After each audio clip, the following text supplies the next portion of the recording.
வையகம் வாழ்க வையகம் வாழ்க வளமுடன். சிந்தனையை, உடல் நலத்தை சீரமைத்து ஓய்வித்த குருவே வாழ்க, குருவே துணை. வேதாத்ரியம் வாழ்க வளமுடன். இன்று வரை உலகில் தோன்றிய அனைத்து சித்தர்களும் ஞானிகளும் மகான்களும் மற்றும் வேதாத்திரிய கோட்பாடுகளை அர்ப்பணிப்புணர்வோடு அகிலமெங்கும் உணர்வாக்கிக் கொண்டிருக்கும் ஞான ஆசிரியர்களின் மதிநுட்பமும் குருவருளோடு சூக்குமமாய் நம்மை சூழ்ந்திருந்து நாம் உய்வதற்கு துணை நிற்குமாக என்று சங்கல்பித்துக் கொண்டு இன்றைய தவ நிகழ்வை இறை வணக்கம் குரு வணக்கத்தோடு நாம் இனிதே துவங்குவோம்.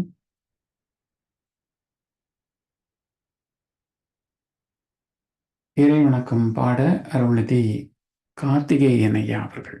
வாழ்க வளமுடன் ஐயா.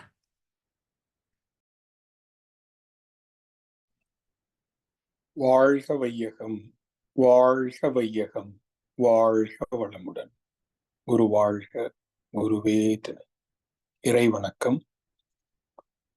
ஆதியெனும் பரம்பொருள் மெய் எழுச்சி பெற்று அணுவென்ற உயிராகி அணுக்கள் கூடி மோதி இணைந்தியங்குகின்ற நிலைமைக்கேற்ப மூலகங்கள் பலவாகி அவையிணைந்து பேதித்த அண்ட கோடிகளாய் மற்றும் பிறப்பு இறப்பிடை உணர்தல் இயக்கமாகி நீதி நெறி உணர் மாந்தராகி வாழும் நிலையுணர்ந்து தொண்டாற்றி இன்பம் காண்போம்.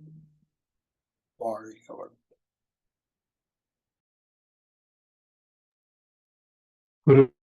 அருள்நிதி ஸ்ரீராம் ஜேபி ஐயா அவர்கள். வாழ்க வளமுடன் ஐயா. வாழ்க வையகம், வாழ்க வளமுடன். ஒரு வணக்கம். சிந்தையை அடக்கியே சும்மா இருக்கின்ற சீரறிய செய்த குருவே, அந்த நிலையில் அறிவு அசைவற்றிருக்க பெரும் ஆனந்தம் பொங்குதங்கே. இந்த பெரும் உலகமிசையில் எடுத்த பல பிறவிகளின் இறுதி பயனாகிய சந்ததமும் வினை மறவாத சாந்த வாழ்வழித்தோ என் சந்தோஷ செய்தியதுவே. என் சந்தோஷ செய்தியதுவே. வாழ்க.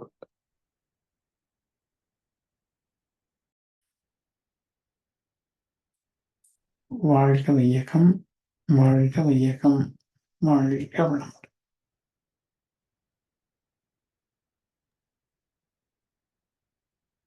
வாழ்க வையகம், வாழ்க வையகம், வாழ்க வளமுடன்.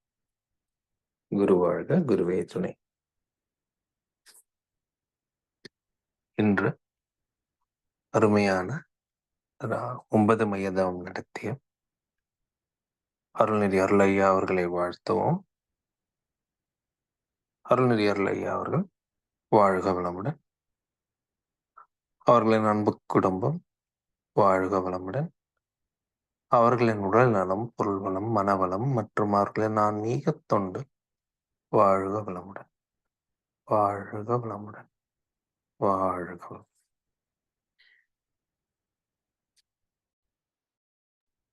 வாழ்க வளமுடன். நன்றிகள் ஐயா. இன்றைய ஞான களஞ்சிய கவி. தன்னை அறிந்தால் கடவுளை அறியலாம் இன்றைய ஞான களஞ்சிய கவிக்கு விளக்கம் வழங்கிட மதிப்பிற்குரிய பேராசிரியர் ஞானாசிரியர் அருள்நிதி பாகியலட்சுமி சிவஞானம் அம்மா அவர்களை அழைத்தமைப்போம். வாழ்க வளமுடன் அம்மா.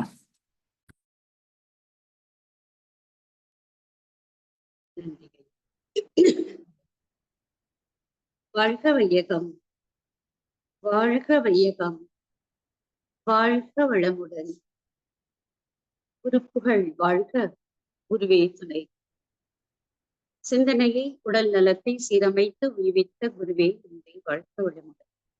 இணைப்பில் இணைந்துள்ள சான்றோர் பெருமக்கள் அனைவருக்கும் வணக்கங்களும் வாழ்த்துக்களும். வாழ்க வளமுடன். இன்று நாம சிந்திப்பதற்கு எடுத்துக்கொண்ட தலைப்பு தன்னை அறிந்தால் கடவுளை அறியலாம். 1480வது கவி நினைக்கிறேன், 60வது கவி. உன்னையோ கடவுளையோ அறியவென்றால் ஒரு குறுக்கு வழியுண்டு. உள் உணர்ந்து தன்னை அறிந்து அந்நிலையில் நிலைத்து வாழும் தனிக்கருணை வடிவான குருவடைந்தால் அன்னை வயிற்று அடைந்து உருவாய் உடலாய் வந்த ஆதி கருவை புருவத்திடை உணர்த்த பிள்ளை பின்னை நீ அவ்விடத்தில் நிலைக்க உந்தன் பேதமற்ற நிலை கடவுளாகி நிற்கும்.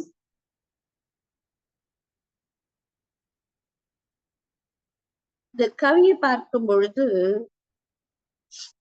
சுவாமிஜியினுடைய வாழ்க்கையில சுவாமிஜிக்கு ஏற்பட்ட சில கேள்விகள் நமக்கு ஞாபகத்துக்கு வரும். வறுமை ஏன் ஏற்படுகிறது? கடவுள் யார்? உயிரின் நிலை என்ன? இந்த மாதிரியான கேள்விகள் அவருடைய எண்ணங்கள்ல உதித்து அதுவே இன்னைக்கு நமக்கு ஒரு பாடமாக, ஒரு இயக்கமாக கிடைச்சிருக்கு. ஒவ்வொரு மனிதனும் பிறந்து வந்தாச்சு, யாரும் இங்கதான் பிறக்கணும் இப்படிதான் பிறக்கணும்னு விண்ணப்பம் எல்லாம் போட்டு வர்றதில்லை. ஆனா பிறந்த ஒவ்வொருவருக்கும் ஒரு நோக்கம் உண்டு, வாழ்வினுடைய நோக்கம். தின்று திரிந்து உறங்கவோ பிறந்தோம் அப்படின்னு சுவாமி சொல்லியிருப்பாங்க, அன்பர்களே வாரீர் என்ற கவியில. சோ சாப்பிட்டோமா தூங்கினோமாங்கிறது எல்லாம் இல்லை. அப்போ என்ன ஒரு நோக்கம் இருக்கணும் அப்படின்னா, இறைநிலையை உணர்ந்து லயத்து வாழ்வது வாழ்வின் நோக்கம். எப்படி? அறநெறிப்படி வாழ்வது. சோ அந்த வாழ்வினுடைய நோக்கம் நிறைவு பெறணும் அப்படிங்கிறதுதான் இந்த கவியில நமக்கு கொடுத்திருக்காங்க. தன்னை அறிந்தால் கடவுளை அறியலாம். இது ஒரு நமக்கு எல்லாருக்கும் தெரிந்த ஒரு பாடல் தான்.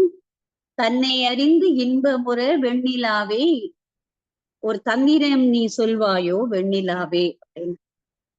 சோ தன்னை அறிந்து இன்பம் உறுவதற்கு ஒரு தந்திரம் வேணும் அப்படிங்கிறதுதான் இங்க.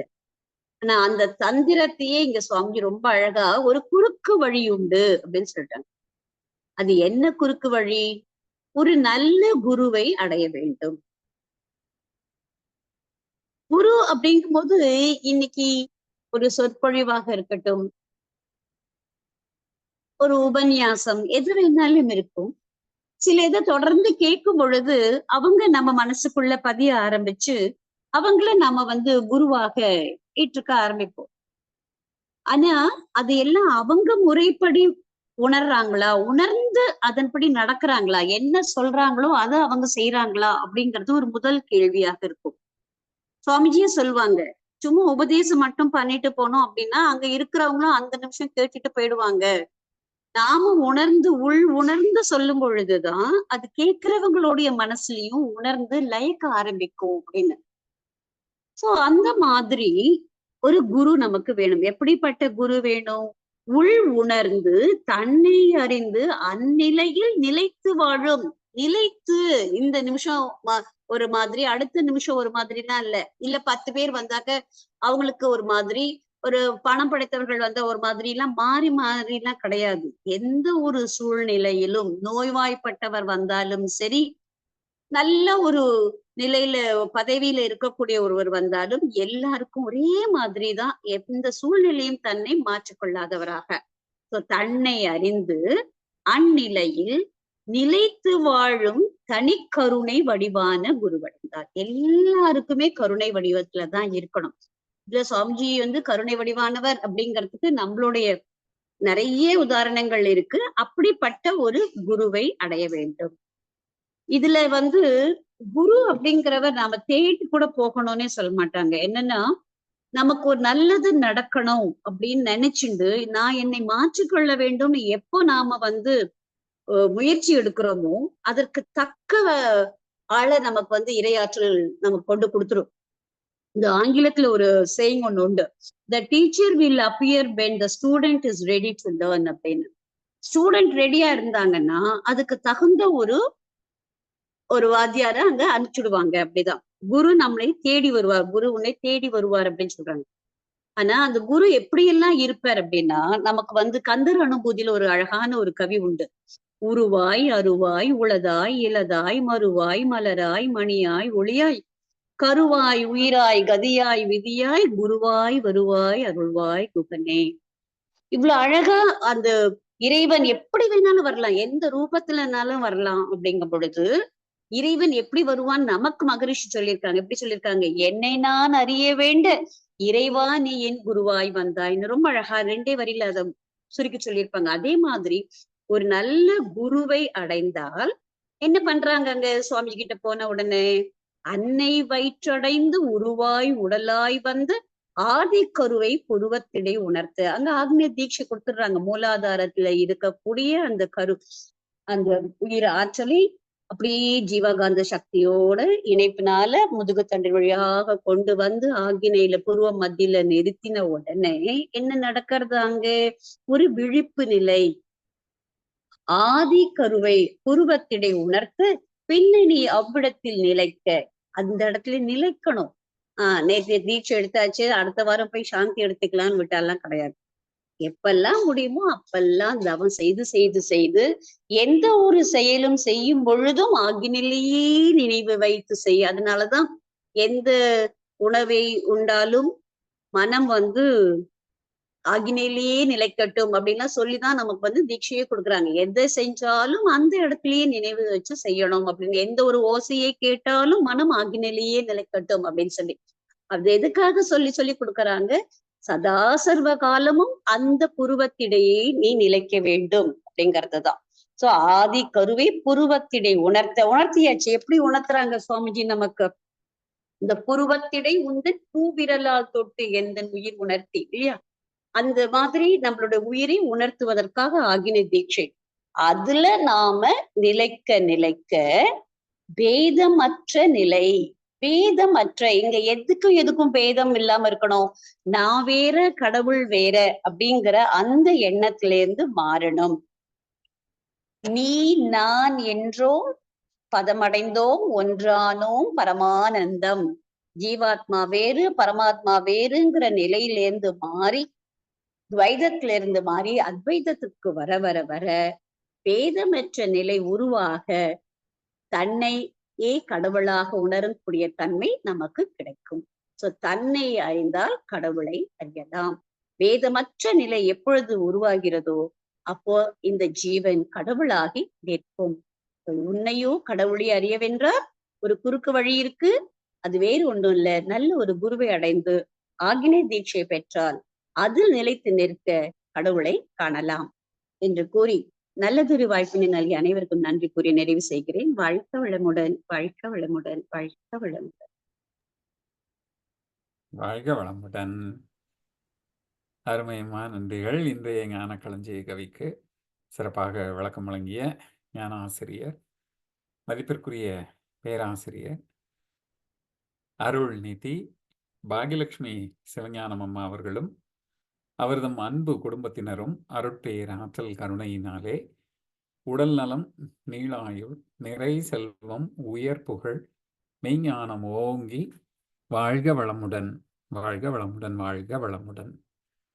பாடல்கள் பாடி நிறைவு செய்யும் தருணம் இது. வாழ்க வளமுடன். வாழ்க வளமுடன் அம்மா.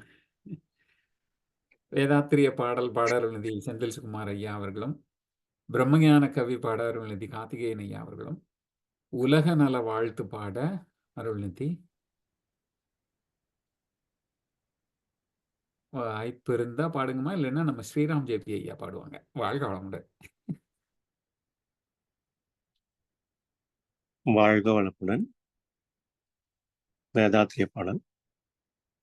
போரில்லா நல்லுலகம், பொருள்துறையில் சமநீதி, நேர்மையான நீதிமுறை, நில உலகுக்கோர் ஆட்சி, சீர் செய்த பண்பாடு, சிந்தனையோர் வழிவாழ்வு, சிறப்புணர்ந்த பெண்மதிப்பு, தெய்வநீதி வழிவாழ்தல், தேர் திருவிழா தவிர்த்தல், சிறுவர்களுக்கே விளையாட்டு, செயல் விளைவு உணர்கல்வி, சீர்காந்த நிலைவிளக்கம், பார் முழுதும் உணவு நீர் பொதுவாக்கல், பல மதங்கள் பல கடவுள், பழக்கமொழித்து உண்மை ஒன்றை தேர்ந்திடுதல்.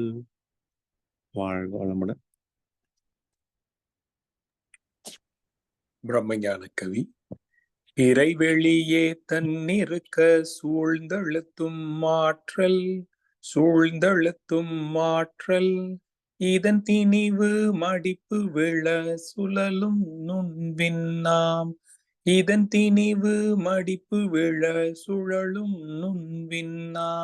நிறைவெளியில் விண் சுழல நெருக்குகின்ற உரசல், நிலை வெளியில் எழுப்புகின்ற நேரலைகள்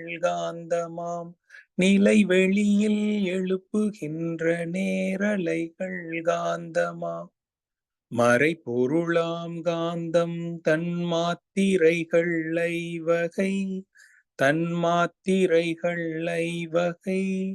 மலைக்காதீர் விண்கூட்டம் மாபூதம் ஐந்துமாம்,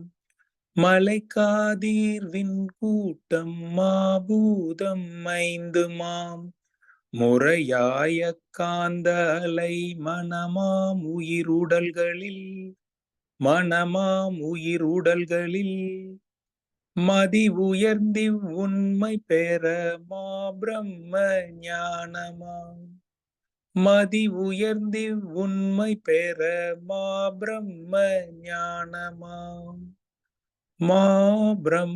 ஞானமாம்.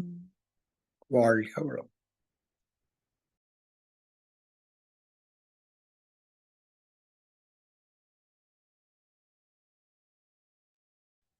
வாழ்க வளமுடன். உலக நல வாழ்த்து. உலகமெல்லாம் பருவமழை ஒத்தபடி பெய்யட்டும், உழவரெல்லாம் தானியத்தை ஒப்புடனே பெருக்கட்டும், பல தொழில்கள் புரிகின்ற பாட்டாளி உயரட்டும், பகுத்துணர்வில் தொகுத்துணர்வு பண்பாட்டை உயர்த்தட்டும், கலகங்கள் போட்டி பகை கடந்து ஆட்சி நடக்கட்டும், கல்லாமை கடன் வறுமை கலங்கங்கள் மறையட்டும், நல வாழ்வை அளிக்கும் ஞான ஒளி வீசட்டும், நம் கடமை அறவாழ்வின் நாட்டத்தே சிறக்கட்டும், நம் கடமை அறவாழ்வின் நாட்டத்தே சிறக்கட்டும். வாழ்க வையகம், வாழ்க வையகம், வாழ்க வளமுடன். வாழ்க வளமுடன். இன்றைய தவத்தில் கலந்து கொண்ட அன்பர்கள், தவத்தை வழிநடத்தியோர், நற்சிந்தனை வழங்கியோர், பாடல்கள் பாடியோர் அனைவரும் வாழ்க வளமுடன். அவர்களின் அன்பு குடும்பம், அவர்களின் உடல் நலம், மனவளம், பொருள் வளம், அருள் தொண்டு, ஆன்மீக தொண்டு வாழ்க வளமுடன், வாழ்க வளமுடன், வாழ்க வளமுடன். இத்துடன் இன்றைய காலை தவ நிகழ்வு நிகழ்வோடு இனிதே நிறைவு பெறுகின்றது. இறை அருளும் குரு அருளும் நம் அனைவரையும் எப்பொழுதும் சூழ்ந்திருந்து நம்மை இந்த இறைநிலை பயணத்திலே சிறந்த முறையில் வழிநடத்தும் என் அனைவரையும் வாழ்த்தி வணங்கி நன்றி கூறி அமைகிறோம். வாழ்க வையகம், வாழ்க வையகம், வாழ்க வளமுடன்.